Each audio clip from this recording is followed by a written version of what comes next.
जवाब दो। हम सब जानते हैं कि झनक ये साड़ी नहीं खरीद सकती। ये साड़ी और ये सिंदूर के डिब्बे तुम्हारे पास से मिली है। झनक अनमैरिड है, कुंवारी है वो। इसके पास ही ये सुहाग का सिंदूर, सुहाग की साड़ी नहीं है और हम लोग सवाल भी ना करें। अनिरुद्ध के घर वालों ने की झनक की इंसल्ट।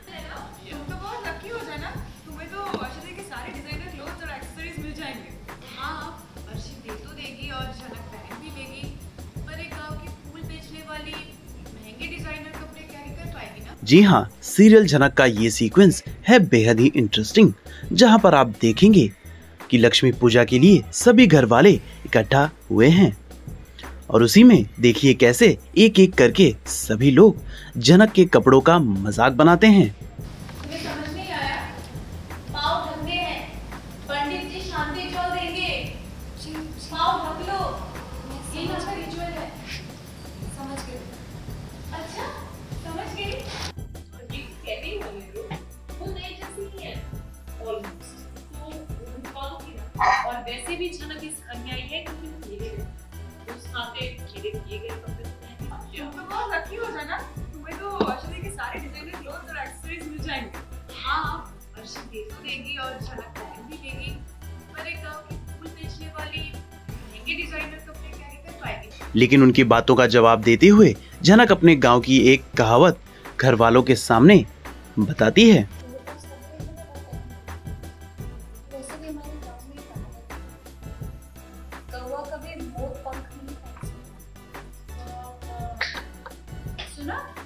सुना तुमने?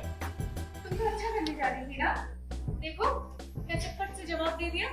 तभी तो मैं कहती हूँ अपने से लोअर स्टैंडर्ड के लोगों की चीजें नहीं लेना चाहिए। रिश्तेदार होने का मतलब ये तो नहीं ना कि उनका स्टैंडर्ड और सोच भी। और ये सब होने के बाद अप्पू झनक की अलमारी में से एक नया कपड़ा लेकर आती है और वो कपड़ा देख सभी शॉक हो जाते हैं और उन सभी का यही क्वेश्चन होता है कि इसके पास इतने अच्छे कपड़े कहाँ से आए हैं। चुपचाप खड़ी क्यों हो? हम कुछ पूछ रहे हैं, जवाब दो। और ये क्या है? इसका भी जवाब दो। कदर ले लो और खोल के देखा, शॉक करने वाला। डैड प्लीज, हम सब जानते हैं कि झनक ये साड़ी नहीं खरीद सकती। उसके पास इतने पैसे कहाँ से आएंगे? और वैसे भी आप लोगों ने कभी भी झनक को साड़ी पहनते देखा नहीं ना? झनक बताओ ये कहाँ से आए?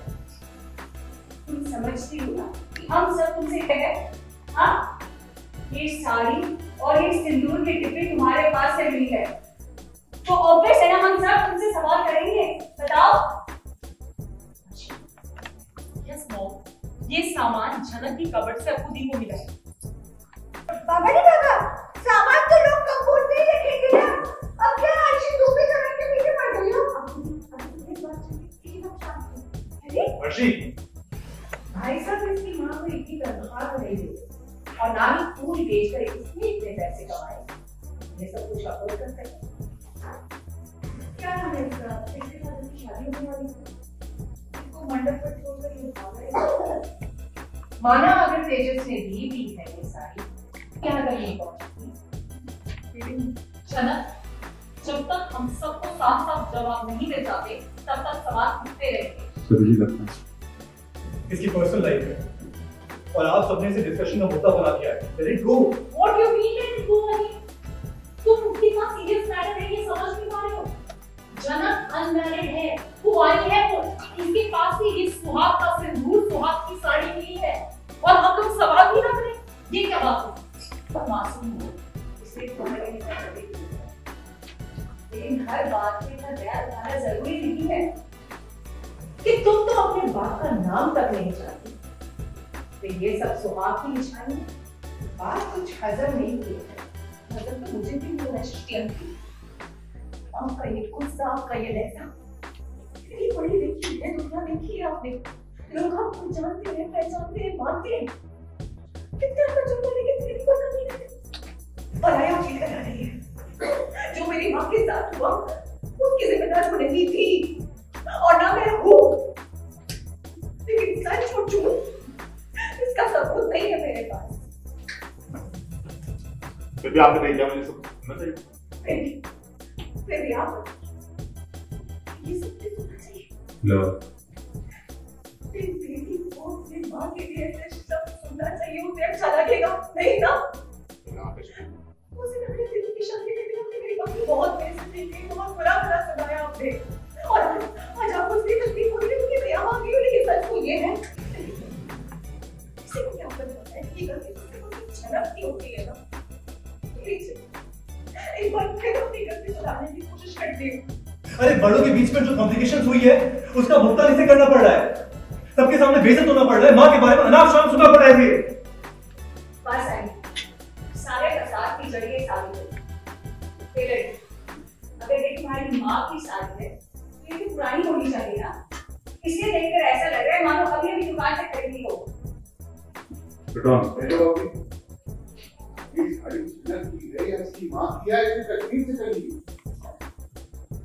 मंडप छोड़कर भागी है ये, इसलिए क्योंकि इसे तेजस पसंद है, लेकिन उसकी दी हुई साड़ी इसे पसंद है।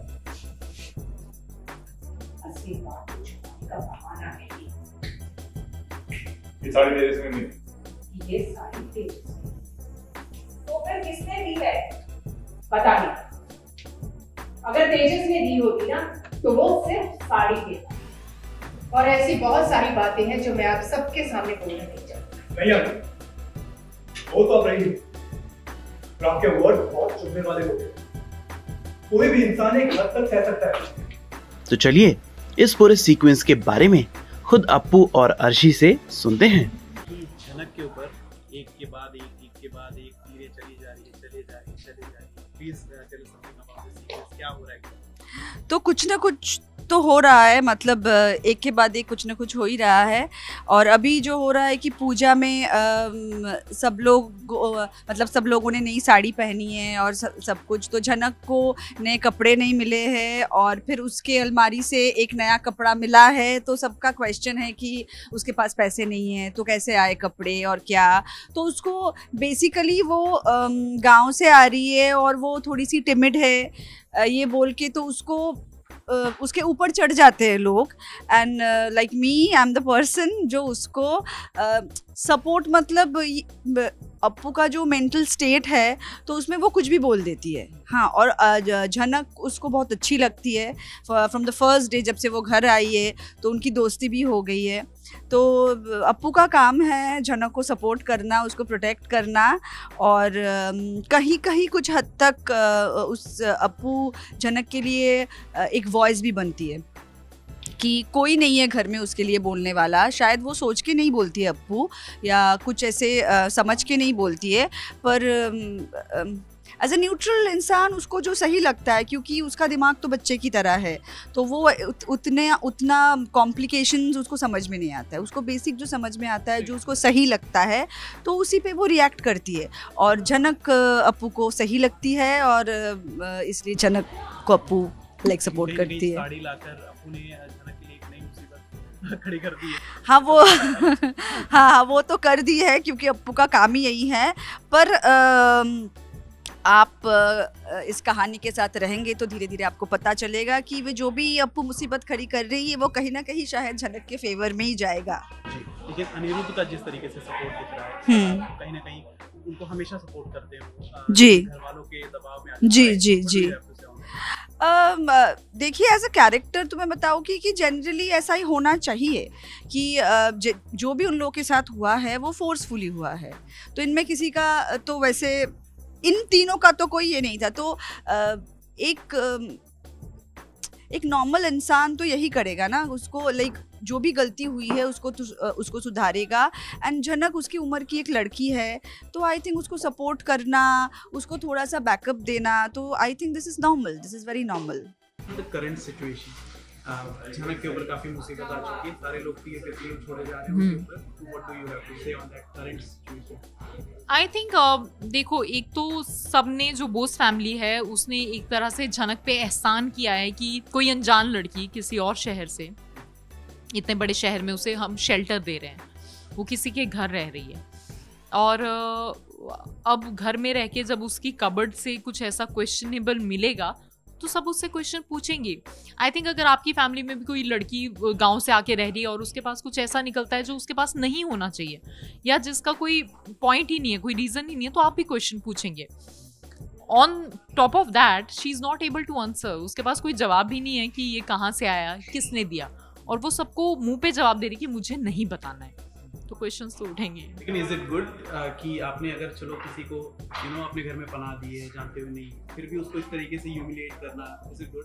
नहीं, ह्यूमिलिएट करना is not good if I am talking about in general scenario या लाइक, तो no that's not good. But questioning someone because they are staying at your place, क्या पता कुछ चोरी का सामान हो, that can also be a possibility because we don't know her that personally. हम शायद उसे 1 महीने पहले से ही जानते हैं, तो क्योंकि गरीब भी है, ज़रूरतमंद भी है, you never know अभी उसका कैरेक्टर कैसे अनफोल्ड होगा वो बात की बात है। बट एक स्ट्रेंजर को तो लग सकता है क्या पता ये चोरी का सामान है, भाग गई, शादी से भाग गई, इतना कुछ चल रहा है लाइफ में, इसी लड़की के साथ इतनी प्रॉब्लम्स क्यों है, so there is something fishy. तो मैं सीन में भी ये बोल रही हूँ कि मुझे इस लड़की पे शक तो ज़रूर है।